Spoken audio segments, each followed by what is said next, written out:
한 해를 지켜주신 하나님, 한 해 동안 우리에게 베풀어 주신 은혜를 기억하면서 하나님께 감사를 드리는 절기가 바로 이 추수 감사 주일입니다. 물론 우리가 1년 내내 감사해야죠, 그렇죠? 그런데도 이 추수 감사 주일은 더 특별하게, 더 크게 그렇게 하나님께 감사를 드리는 거예요. 그리고 감사는 언제나 기쁨이 따라오게 되죠. 감사하는데 얼굴 찌푸리고 울면서 감사하는 사람 있습니까? 그런 사람은 없겠죠. 감사할 때는 항상 어떻게 해야 돼요? 환하게 웃으면서 큰 노래를 부르고 즐겁게 노래하면서, 그래야 이게 진짜 감사가 되는 거예요. 그래서 추수 감사주일은 즐거운 노래를 부르면서 환하게 웃어야 됩니다. 하지만 추수감사주일을 맞이하는 오늘 우리는 이렇게 마음을 편하게 웃을 수만은 없을 것 같아요. 지난 11월 6일에 울산에 있는 화력발전소에서 보일러 타워가 붕괴하는 사고가 났습니다. 이 사고로 그 타워를, 보일러를 이렇게 미리 철거하려고 들어가서 미리 사전 작업을 하던 9명의 노동자들이 붕괴된 거기에 깔려서 매몰이 되고 말았죠. 곧바로 구조대가 출동해서 2명의 생존자를 구했지만 5명은 이미 생명을 잃은 채 그렇게 발견이 됐습니다. 찾지 못한 2명이 있었는데 그 2명은 그래도 살아있겠다, 살아있겠지, 이런 희망을 가지고 이렇게 계속 수색을 했어요.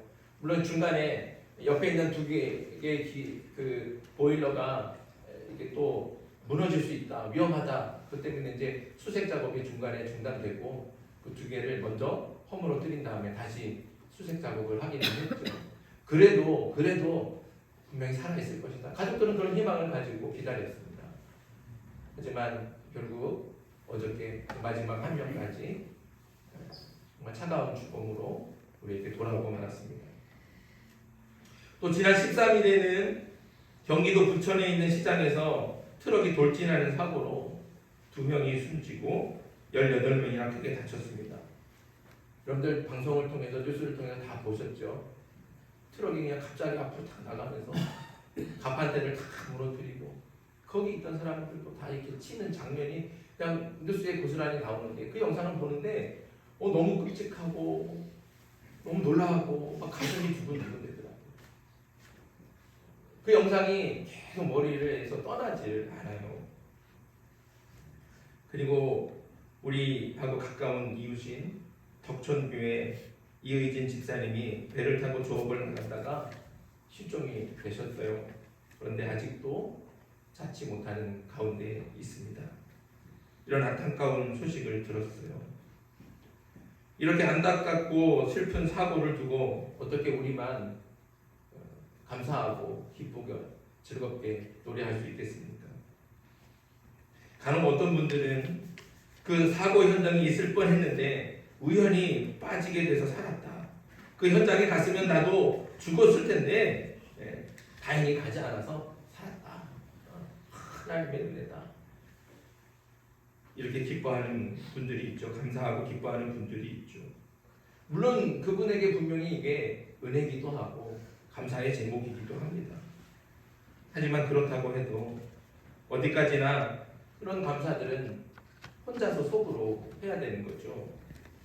아직도 많은 사람들이 슬픔과 고통 속에 있는데 자기는 살았다고 떠들면서 감사하면 되겠습니까? 이럴 때는 감사보다 뭐가 먼저여야 돼요? 애통하고 슬퍼하는 것, 이거 함께 아파하는 것, 이것이 먼저여야 합니다. 기쁘게 감사해야 되는 오늘, 먼저 슬픔과 고통 속에 있는 이웃들을 생각할 수 있기를 바랍니다. 그리고 감사하기 전에 먼저 함께 슬퍼하며 애통하는 마음으로 사고를 당한 그런 분들과 또 그 가족들을 위해서 기도할 수 있는 저와 여러분들이 되길 바랍니다. 이렇게 연이어 들려온 끔찍한 사고와 안타까운 소식들은 우리 마음을 무겁게 하고 감사하기를 어렵게 합니다. 하지만 그럼에도 불구하고 우리는 감사를 말하지 않을 수 없습니다. 왜냐하면 주님께서 우리에게 명령하신 말씀이 있기 때문에 그렇죠. 우리에게 뭐라고 말씀하셨습니까? 범사에 감사하라고 하셨어요. 범사에 감사하라. 범사에 감사하는 것이 그리스도 예수 안에서 우리를 향한 하나님의 뜻이다. 분명히 말씀하셨습니다. 여기 범사에라고 하는 말은 모든 순간, 모든 장소를 얘기하는 거예요. 잘되고 성공해서 즐겁고 기쁜 일에만 감사하는 것이 아니라 슬플 때도, 아플 때도, 실패했을 때도, 사고가 났을 때도, 무슨 상황이든지 언제든지 감사라는 하나님의 명령입니다. 오늘 우리가 읽은 본문의 말씀도 마찬가지입니다. 예수님께서 뭐라고 말씀하십니까? 25절 같이 읽습니다. 25절 시작. 그러므로 내가 너희에게 이르노니 목숨을 위하여 무엇을 먹을까 무엇을 마실까 몸을 위하여 무엇을 입을까 염려하지 말라. 목숨이 음식보다 중하지 아니하며 몸이 의복보다 중하지 아니하냐. 아멘. 예수님은 무엇을 먹을까 무엇을 마실까 무엇을 입을까 염려하지 말라 이렇게 말씀하셨습니다. 염려하지 말라는 것은 다시 말하면 감사하라는 뜻입니다. 염려하지 말고 감사하라는 것이죠. 그런데 중요한 사실은 이 말씀을 예수님은 지금 누구에게 하고 있는 걸까요? 예수님이 말씀하실 때 이 말씀을 듣는 사람들은 어떤 사람들일까요? 그 사람들은 바로 갈릴리 사람입니다. 예수님께서 복음을 전파하시고 하나님 나라를 전하실 때 어디에서 하셨어요? 갈릴리에서 하셨거든요. 오늘 말씀도 마태복음의 가장 유명한 산상수훈 설교 중에 있는 겁니다. 그 산상수훈이 어디에서 있습니까? 바로 갈릴리에서 있습니다. 그럼 이 말씀을 듣는 너희는 무엇을 먹을까? 무엇을 마실까? 무엇을 입을까? 염려하지 말아라. 이 말씀을 듣는 사람들이 누구냐? 갈릴리 사람들이라는 거죠. 예수님 당시에 갈릴리는 가난하고 비천한 사람들이 많이 모여 있는 곳이었습니다. 물론 갈릴리는 바로 옆에 큰 호수가 있어요. 큰 호수가 있어서 물이 항상 들어오니까 그 땅은 비옥하고 아주 아름다운 땅이었죠. 농사가 잘 돼요. 그리고 물자가 풍부하죠. 그런 땅이에요. 복받은 땅이죠. 하지만 그 땅의 주인들은 권력과 부를 가지고 있는 아주 몇 안 되는 소수의 사람들이었습니다. 그 땅에 살고 있는 갈릴리 주민들 대부분은 누구냐? 바로 그 주인들에게 세금을 내면서 간신히 땅을 붙여 살고 있는 소장농들. 그리고 안식일에도 먹을 게 없고 너무너무 가난해서 유대인이지만 안식일에도 쉴 수 없이 일해야 되는 피천한 일용직 노동자들. 이런 사람들이 대부분 갈릴리 주민들이었습니다. 이들은 하루하루 사는 것이 괴롭고 힘든 사람이었습니다. 열심히 일해서 벌지만 손에 쥐는 게 없어요. 왜냐하면 아까 말했던 것처럼 주인들이 소장농에게 다 가져가거든요. 거기다가 주인만 가져가나요? 로마의 세금도 내야 돼요. 그 로마에 내는 세금이 너무 가혹했어요. 그래서 너무 힘들었어요. 사는 게 괴로웠어요. 일은 하지만 버는 게 없고 먹을 수 없고 제대로 입을 수 없는 그런 안타까운 현실 가운데 있는 게 바로 갈릴리 사람들이었습니다. 그런데 예수님은 그런 사람들에게 무엇을 먹을까? 무엇을 마실까? 무엇을 입을까? 염려하지 말라. 이렇게 말씀하시는 거예요. 그러니까 어떻게 보면 예수님의 말씀이 현실과는 너무 동떨어진 것 같이 들리지 않습니까? 아니 예수님은 무슨 어디 딴 데 가서 사는 건가? 왜 우리의 현실은 알지 못하고? 그렇게 생각되지 않나요? 오늘날에도 우리 중에 이렇게 말하는 분들이 있을 겁니다. 아니 사는 게 이렇게 힘이 드는데 어떻게 염려하지 않을 수 있습니까? 먹고 사는 문제를 걱정하지 않고 어떻게 살 수 있습니까? 먹고 사는 문제에는 관심도 가지지 말라는 말씀입니까? 이렇게 질문할 수 있죠. 여러분, 정말 염려하지 않고는 한순간도 살 수 없는 건가요? 그럼 예수님은 우리가 할 수 없는 그 불가능한 일을 하라고 부당한 명령을 내리시는 분인가요? 아니죠. 예수님의 말씀은 불가능한 일을 하라는 부당한 명령이 절대로 아닙니다. 우리는 괴롭고 힘든 상황 속에서도 감사할 수 있습니다. 그러면 그렇게 감사할 수 있으려면 어떻게 해야 돼요?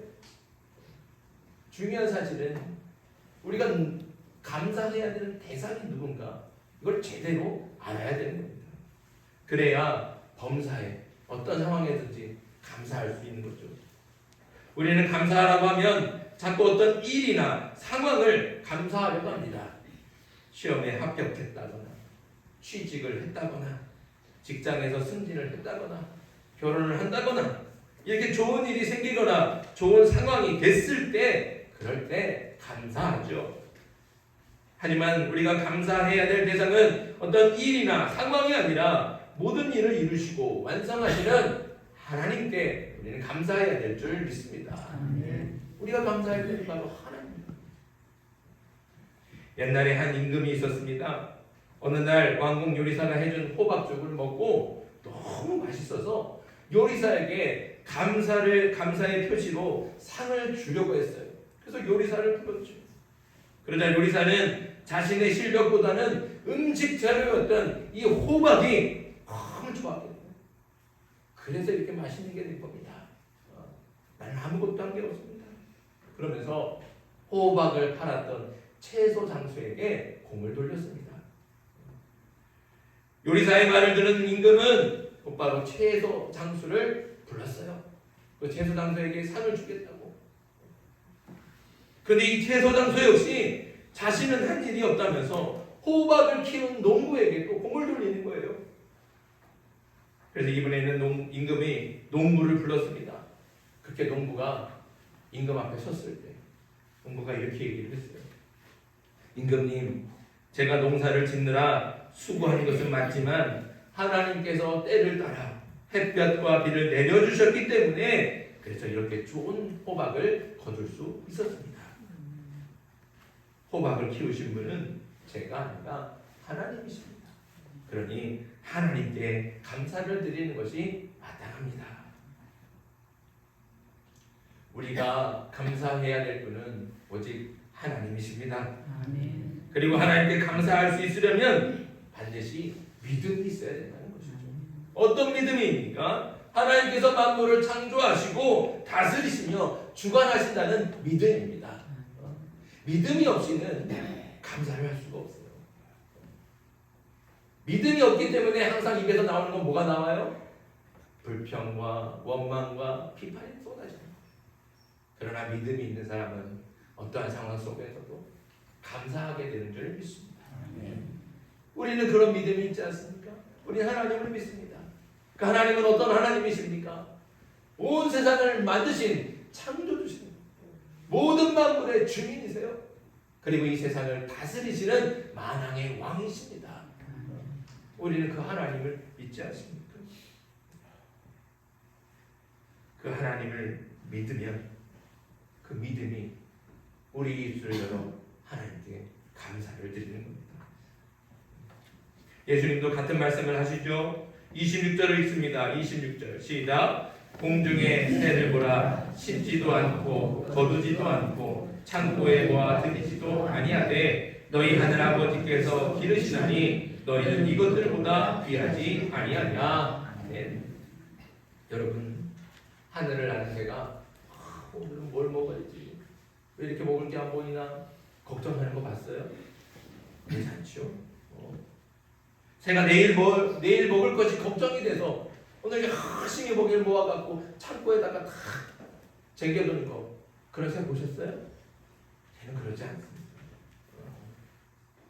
새는 먹을 것 때문에 걱정하지 않습니다. 먹을 것을 걱정하며 창고에 쌓아두지도 않습니다. 왜 그렇습니까? 하나님이 먹이신다는 것을 그가 알기 때문입니다. 예수님은 다시 말씀하십니다. 들에 핀 백합화를 봐라. 백합화는 수고도 하지 않고 길쌈도 하지 않는데 얼마나 아름다우냐. 솔로몬이 아무리 비싸고 좋은 옷을 입어도 저 백합화보다는 못할 것이다. 백합도 한번 생각해 보세요. 백합이 오늘은 내가 무슨 옷을 입어야 예쁠까? 이런 걱정하나요? 그러지 않죠. 백합은 그런 걱정 안 합니다. 왜 그래요? 하나님이 입혀주시니까요. 하나님이 돌보시고 키우시니까 새들은 먹을 것을 염려하지 않고 백합도 입을 것을 걱정하지 않습니다. 염려하지 않는데 새들은 잘만 날아다니고 걱정하지 않는데도 백합은 매일 아름다운 옷을 입고 피어나는 것이죠. 그러니 염려할 이유가 없습니다. 우리는 염려에 매여서 걱정하느라 시달리고 있지만 사실 염려는 우리 인생에 아무 일도 해주는 것이 없습니다. 그래서 예수님이 뭐라고 말씀하십니까? 27절입니다. 27절 있습니다. 너희 중에 누가 염려함으로 그 키를 한 자라도 더할 수 있겠느냐? 염려는 해주는 게 아무것도 없어요. 염려한다고 배가 부르나요? 염려하면 키가 자라나요? 그렇지 않는다. 염려하면 저절로 건강이 됩니까? 그럴 수 없죠. 염려한다고 일이 되는 게 아닙니다. 그러니 쓸데없는 염려에서 우리는 반드시 벗어나야 됩니다. 하지만 어떤 분들은 또 이렇게 말할 겁니다. 그러면 우리가 아무 일도 하지 않고 가만히 앉아서 기도만 하고 있으라는 말입니까? 그럼 먹고 입고 이 사는 문제는 누가 해결해 주겠습니까? 그러나 여러분 오해하지 마십시오. 예수님이 염려하지 말라고 하셨지 일하지 말라고 하신 게 아닙니다. 하나님은 사람이 땀을 흘려서 먹을 것이라고 분명히 창세기에서 말씀해 주셨습니다. 그래서 사람이 정말 성실하게 최선을 다해서 그렇게 땀 흘려 일하는 것, 그렇게 부지런히 일하는 것, 그걸 하나님께서 기뻐하시는 거예요. 새들도 가만히 앉아서 먹을 것이 떨어지기만을 기다리지 않습니다. 부지런히 다니면서 먹을 것을 찾죠. 그러다가 어느 날은 먹을 것을 찾지 못할 때도 있습니다. 하지만 새들은 염려하지 않습니다. 염려 없이 즐겁게 일합니다. 아침부터 일찍 일어나 하루 종일 날아다니며 먹이를 찾아다니고 그러면서도 새들은 염려 없이 즐겁게 놀고 장난치고 짝을 짓고 새끼를 키웁니다. 새들이 이렇게 염려 없이 즐겁게 살 수 있는 이유가 무엇입니까? 하나님이 돌보시고 먹이시며 키우시기 때문이죠. 새들은 그런 하나님을 알고 전적으로 하나님을 믿고 의지하기 때문에 아무 염려가 없는 겁니다. 그런데 여러분, 새들보다 더 귀한 존재는 누굽니까? 바로 사람 아닙니까? 바로 우리들입니다. 하나님은 하늘을 나는 새보다 또 들에 핀 백합화보다 사람을 더 귀하게 여기십니다. 물론 새도 귀하게 여기시고 꽃도 귀하게 여기시고 하나님께서 만드신 모든 피조물들을 하나님께서 다 귀하게 여기시죠. 그러나 그럼에도 불구하고 사람은 그 어떤 피조물보다도 가장 귀하게 여기십니다.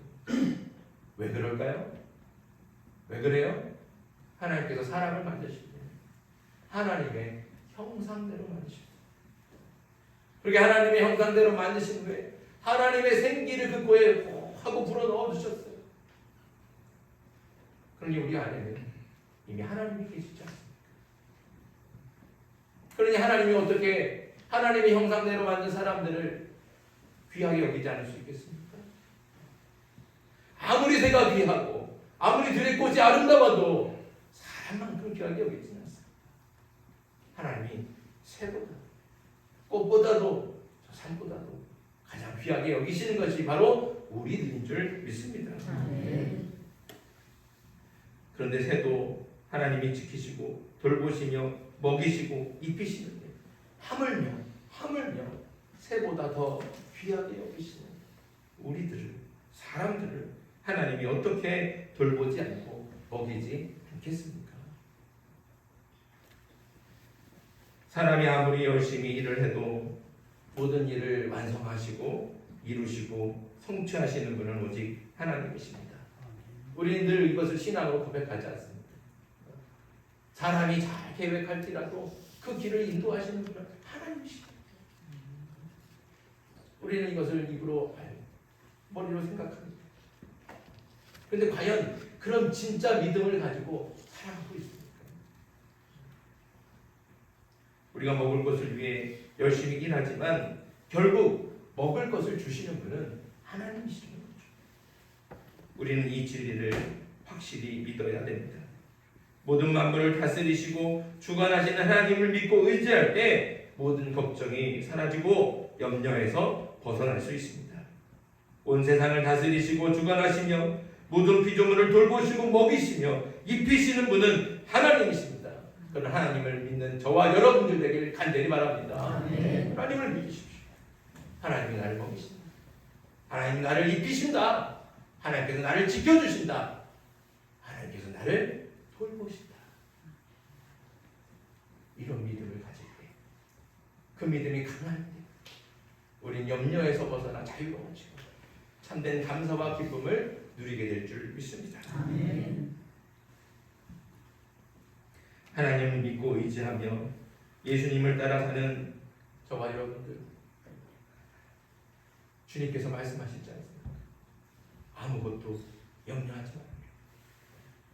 무엇을 먹을까? 무엇을 마실까? 무엇을 입을까? 염려하지 말아라. 주의 말씀을 가슴에 깊이 새기십시오. 그리고 창조주 하나님을 믿는 그 믿음 위에 굳건히 서서 예수님의 말씀대로 아무것도 염려하지 말고 어떠한 상황에도 감사하는 저와 여러분들이 되기를 주님의 이름으로 축복합니다. 아멘. 기도드리겠습니다.